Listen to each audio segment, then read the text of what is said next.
রসুন আর পেঁয়াজের পেস্ট করে নেব। কড়াইতে তেল গরম করে কালো জিরে ফোড়ন দেব, এর মধ্যে বেটে রাখা মশলাগুলো দিয়ে দেব, দিয়ে ভালোভাবে কষাতে হবে। কাঁচা গন্ধ যাওয়া পর্যন্ত মশলাটাকে ভালোভাবে কষিয়ে নেব। মশলা কষানো হলে এর মধ্যে গুঁড়ো মশলাগুলো দিয়ে দেব, কাশ্মীরি লঙ্কা গুঁড়ো, হলুদ, লবণ, জিরে দিয়ে ভালোভাবে মশলাকে কষিয়ে নেব। মশলাকে ভালোভাবে কষিয়ে নিয়েছি, এর মধ্যে বেটে রাখা সর্ষে দিয়ে ভালোভাবে মশলাটাকে কষিয়ে নেব।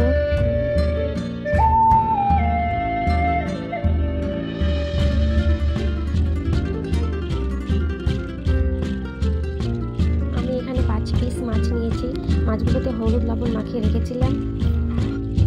মাছগুলো মশলার মধ্যে দিয়ে ভালোভাবে কষিয়ে নেব।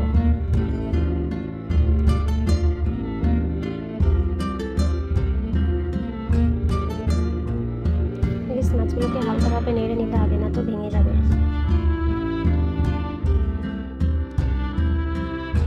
মাছগুলোকে ঢাকা দিয়ে রেখে দেব।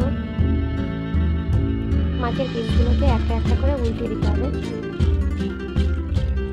হালকা করে উল্টাতে হবে, না তো ভেঙে যাবে।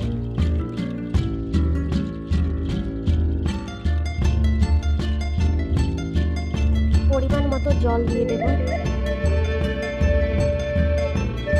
মাছগুলোকে হালকা নেড়ে ঢাকা দিয়ে দিব, জলটা ফুটে যাবে।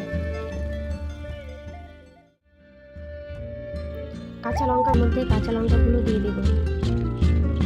চুলার আঁচ কমিয়ে 4-5 মিনিট রেখে দিলে আমার রান্না হয়ে যাবে। এবার একটা প্লেটের মধ্যে তুলে নেব। এভাবে সর্ষে ইলিশ বানিয়ে দেখবেন, আমি কথা দিচ্ছি খুব ভালো লাগবে খেতে।